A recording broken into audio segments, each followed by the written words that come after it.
Before I knew what Unitarian Universalism was, I had read a bestseller by a UU minister and native Texan, Robert Fulghum, All I Need to Know I Learned in Kindergarten.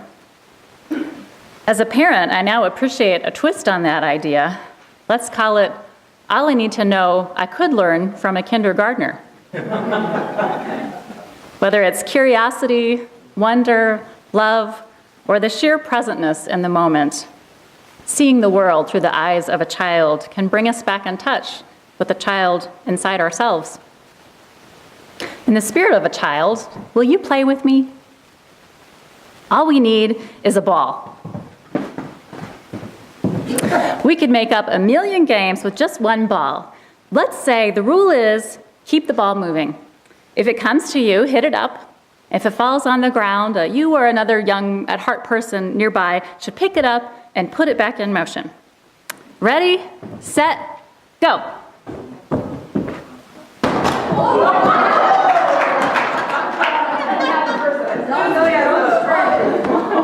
New rule that I like. No, yeah, there you go. I invited some of my pastor-parent colleagues to share things that their child had said that struck them as insightful or lovely. And I'll share some of those with you as real-life kid quotes. Here's a real-life kid quote. I can't wait to be a grown-up. Except that grown-ups are boring. They just work all the time. Ouch. The prime directive of small children is have fun. And their number one enemy is boredom. Life is for playing.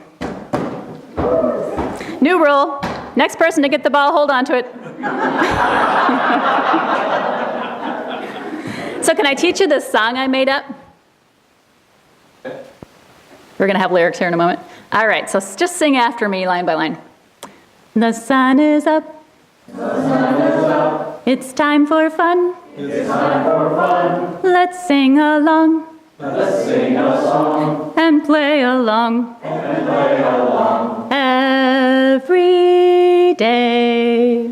Every day. And here's the real-life kid refrain, spoken, not sung. I just want you to be with me. One of my colleagues shared, years ago, our 4-year-old and I were having a conversation on top of a play structure in the late afternoon. All of a sudden, he realized I had my eyes closed against the sun. He asked incredulously, how can you know what you want to say if your eyes are closed? Kids are connected to what's around them and attuned to the senses. Okay, let's change the rule for the beach ball game. Now the rules are you can catch the ball instead of hitting it and hold it however long you want and then toss it out again. So if you want to toss it now, you can. Kids can offer a different perspective on life. One person told me, my child always looks forward to the big cross mowed on the side of the hill on our way to church. She always says, look, the big T for church. Or, there's the big chalice. The parent said, I like to imagine that to her, living in the deep south with crosses everywhere and on everyone's shirts and necklaces, everyone is rocking chalices because they're all UUs. Another UU minister in Texas observed, kids have an innate desire to give to others. Here, let's watch.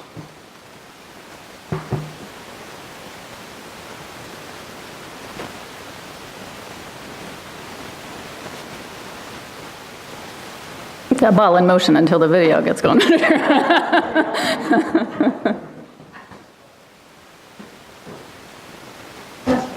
Kids are also very forgiving of human error.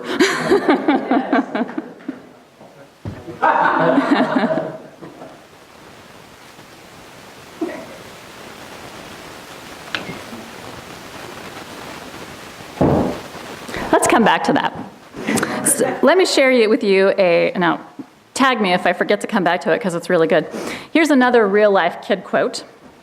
Your job is to keep me safe. My job is to help you have fun. Oh, I know. Let's play hide and seek. I'll count to 10, and you hide.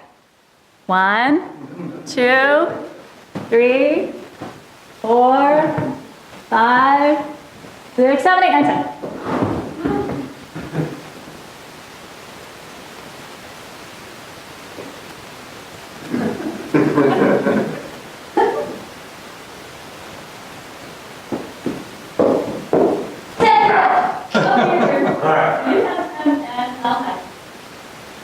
One, 2, 3, 4, 5, 6, 7, 8, 9, 10.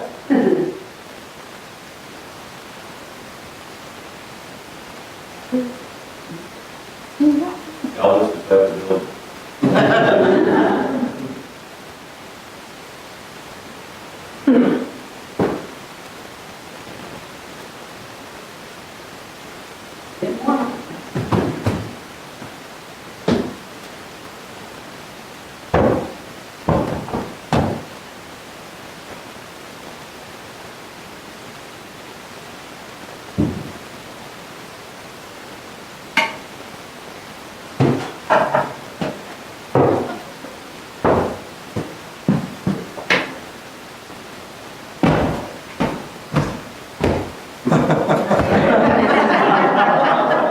Would this help? Couldn't hurt.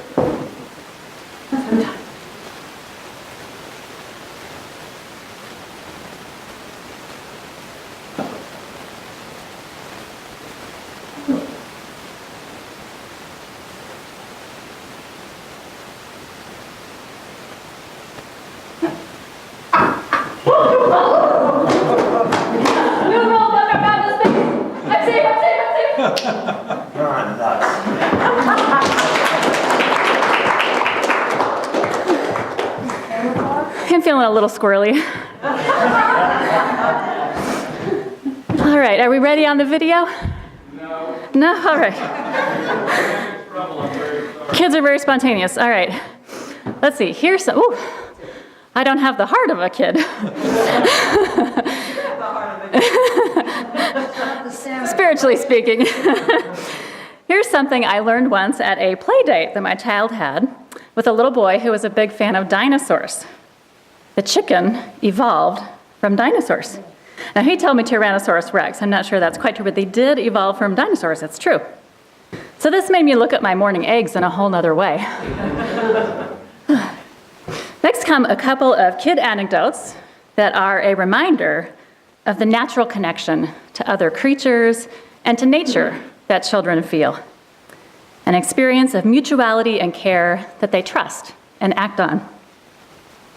We were trimming our hedges one spring, one fellow pastor parent told me, and our child ran out of the house. She was 3 and yelled, "What are you doing, Daddy?" He replied, "Just trimming the bushes so they can stay healthy and look nice."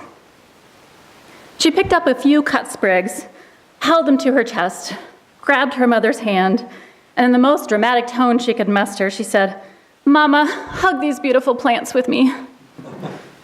The parents felt that they were witnessing our 7th UU principle coming to life. Now we got video.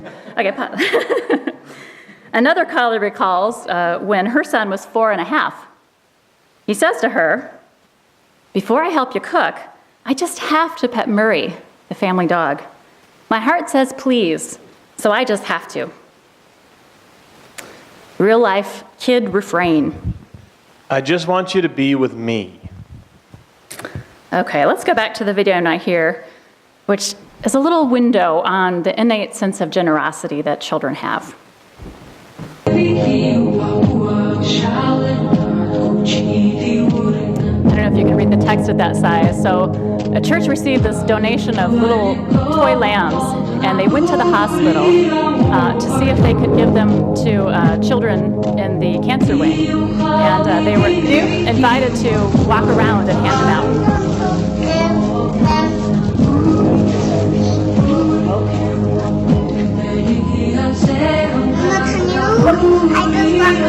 Okay, I'll hide it behind my back. Are you going to knock on the door?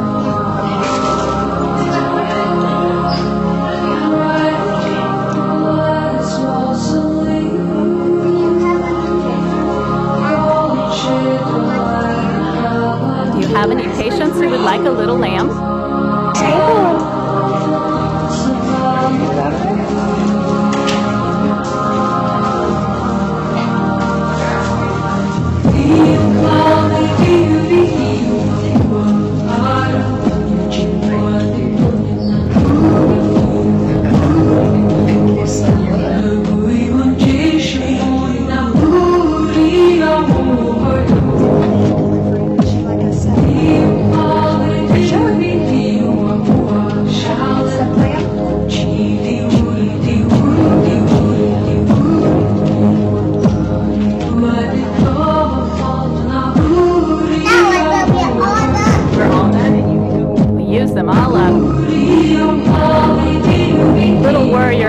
little girl was so happy handing out the lambs.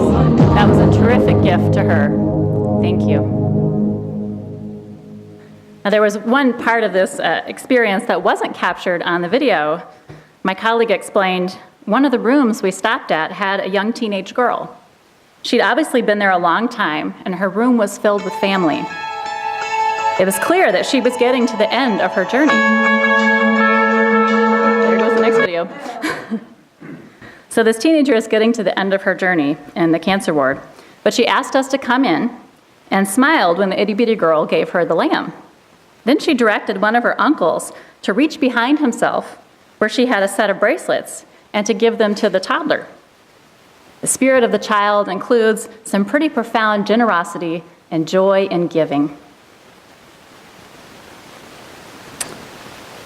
Let's see, a real-life kid quote from my own kid. This was either yesterday or Friday. My specialty is making you laugh. What's your specialty? Who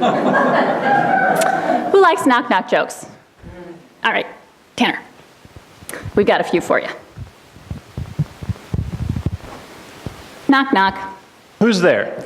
Interrupting cow. Interrupting cow. Moo. Hey, that's how my dad did moos, and he was from a farm, so I think it's accurate. Here's another one. Knock, knock.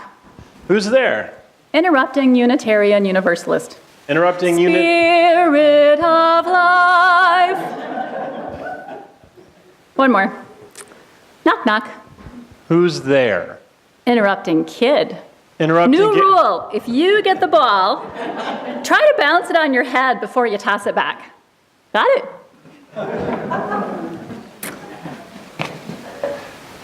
And a real-life kid refrain. I just want you to be with me. Now, just because kids like to have fun doesn't mean they can't dive into big topics or even express profound ideas. One of my counterparts told me the following. My younger daughter made me seriously believe in reincarnation when she was about 2. She was very clear that when you died and went down in the ground, then up to the sky, then were born again. She asked questions like, Mommy, when I die and then get born again, can I still use my same high chair? She was so matter of fact that this is what had happened to her. I think that perhaps it is no coincidence that spiritual role models and teachers are often noted for their childlike qualities. I remember going to hear the Dalai Lama speak in Bloomington, Indiana, about 10 years ago when I lived there. My mother had driven over to join me for this, and we sat in a sports stadium that was packed with thousands of people. At this point, there's only one of the Dalai Lama's remarks that I remember. The other thing that stands out so strongly to me still, despite how far we were from him on the stage, we were up kind of in the nosebleed section, was how playful he was. His answers were sometimes so simple, his manner relaxed and natural, and there was a twinkle in his eye. An older UU kid, his mom told me, is making a 3D printing project at the library out of the hymn, Building Bridges. New rule, if you get annoyed by the ball, you can just hang on to it. Please. So Building Bridges is a song in our Teal hymnal that's about connecting across differences. The words are, building bridges between our divisions. I reach out to you. Will you reach out to me? With all of our voices and all of our visions, friends, we could make such sweet harmony. So this kid is making a pendant with those lyrics on it. Probably not all those lyrics, but some selection of them. I think that's pretty cool. Real life kid refrain. I just want you to be with me. That story also reminds me of how natural it comes to humans to make things. Most kids, I think, like arts and crafts, making things. A shout out to my own child, our resident artist, who made me this squirrel shirt. She loves to paint. This week, my mother sent a package to our house that included some Halloween items. A card for my daughter, candy corn shape, some sweet gum tree leaves, I think my mom is remembering how much I like those and maybe missing the colors of fall, as I knew it up north. And a little construction paper card thing that I made when I was little, that she found somewhere. On the front it says, "All About Me at School" by Shari. And there's a stick figure of me, presumably me, with a speech bubble that says, "Art is my favorite class." On the lined writing paper stapled inside in my 7 or 8-year-old handwriting, I wrote, "Art is my best class. I like Miss Miracle, my first grade teacher. Halloween is my best holiday. At school, people spill milk a lot!" Exclamation point. "I can't wait until 2nd grade!" Exclamation point. Now this is really surprising to me because I don't remember liking art, or at least art class, as a kid. My own kid is super artsy, and I have always figured that she got it from her father, who is in fact a sort of digital artist. And I've come around as an adult to really loving arts and crafts, but I really did not remember that this was a thing for me as a kid. Apparently, it was one of my favorite things. That reminds me of the song My Favorite Things from The Sound of Music, which actually is another of my favorite things. Some of my other favorite things included snow days, or fog days, which we had there along the Mississippi River, when we got to stay home from school and play. Also riding my bike and playing board games with my dad. What were some of your favorite things when you were a kid? I invite you to call them out if you like. Your favorite things. Good morning cartoons. Catching corn toads. That's all. With them all. Eating tomatoes out of the garden. Bug pies. Playing in the spring. Ooh, lightning bugs, that's a good one. What are some of your favorite activities now as a grown-up? They might be the same, or they might be different. Sleeping.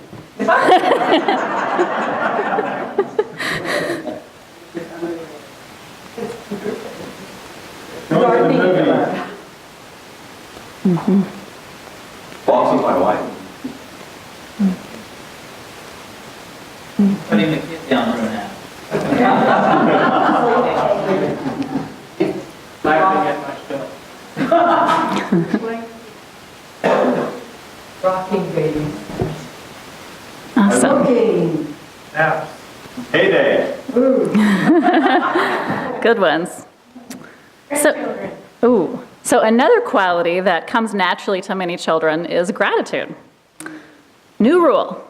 If you get the ball, and you can grab it if it's out there somewhere, instead of hitting it, you can give it to someone else in this room that you're grateful to for their presence in your life. You can throw it to them or carry it to them and just hand it over. I've been surprised by how much my own child has taken to the ritual of saying a blessing of gratitude before meals sometimes. One of my colleagues mentioned this about her child too, writing. On our better days, we try to hold hands and have a moment of quiet before supper. When our oldest was about 2, after we squeezed hands, she began adding her own gesture, opening her arms as wide as they could go, and then clapping her hands together in prayer position, and then giving herself a big hug. No words, but an amazing blessing. We still do it. Should we try that together? Okay, be aware of your neighbors, and you have to angle your body a little bit. Open your arms as wide as they'll go. Clap your hands together in namaste position, and cross your arms and give yourself a big hug. Oh, you're so lovable. Oh. And now I invite you all to repeat after me the real-life kid refrain. I just want you to be with me. I just want you to be with me.